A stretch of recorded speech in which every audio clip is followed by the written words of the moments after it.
Hey guys, TKC here, the Kaijudo channel. I'm here with a deck profile. I haven't done one of these in a very long time, so this is a pretty cool deck. This is basically what me and my girlfriend like to call Slayers. So basically my girlfriend had this idea of making this pretty cool Slayers deck, and after testing it out and stuff, it looked really cool.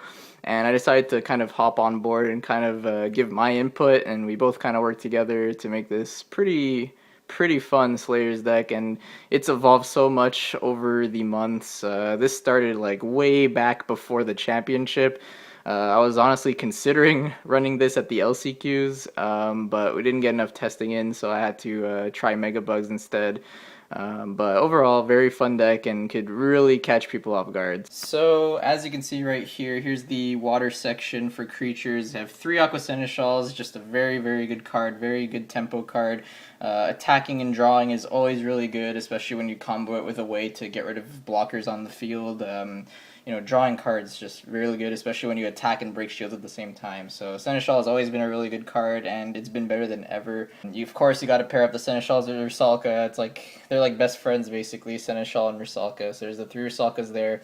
Only 2 Finbars. This could potentially go up to 3. You can kind of mix it around here and there, but this deck kind of rarely goes up to 6 mana. Like 6 mana is usually where it like tops off at.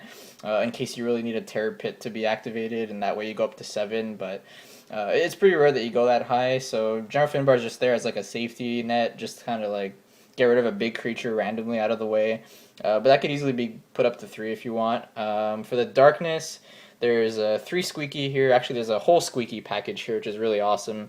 3 Scared Orbital of Gloom Hollow is just really awesome. It's the only blocker in the deck, but it's needed because, well, if you go against Rush, it is faster than you, so you need to have some sort of way to stabilize.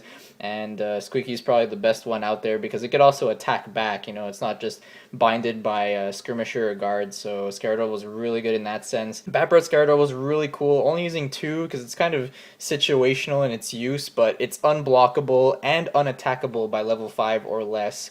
So, Herald decks, like the Greed Dragon decks, this is a perfect counter to that because they just can't deal with Bat Breath.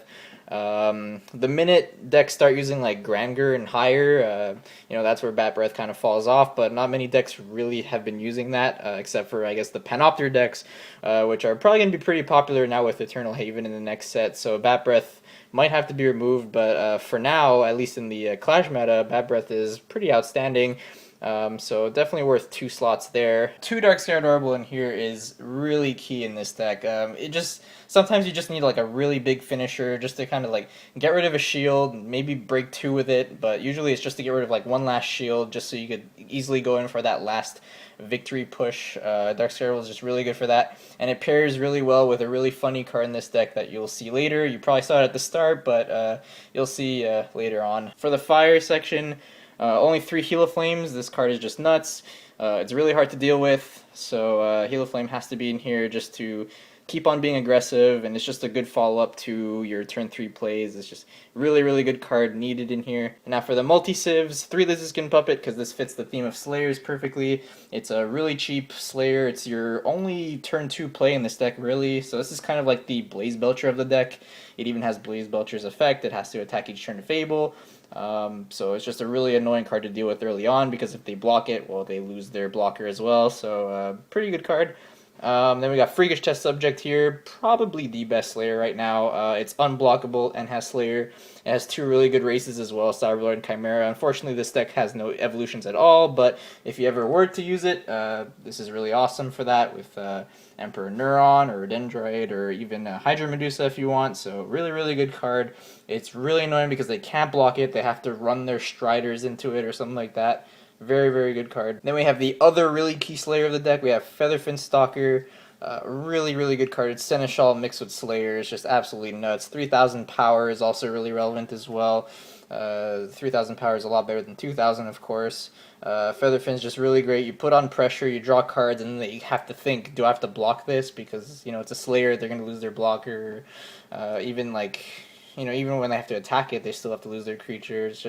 It's very hard to deal with. The Slayers, that's basically the whole purpose of it, is just to put Slayers on board and just keep on attacking shields, and they have to find some way to deal with the Slayers, but they're going to end up losing their creatures too if they have to deal with it with their own creatures. So Very, very good stuff. So now for the Shield Blast of the deck, 3 Return from Beyond. Really, really good in this deck. Bouncing back cards with your Salka, bringing back Heal Flames that got Bone Bladed or Terror Pitted or whatever.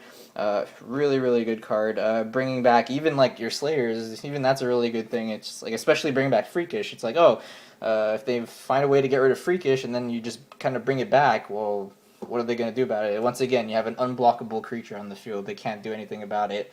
Sometimes it's all you need to win the game. You just need an unblockable creature. So you just bring back Freakish, and they're like, oh, well, that's it.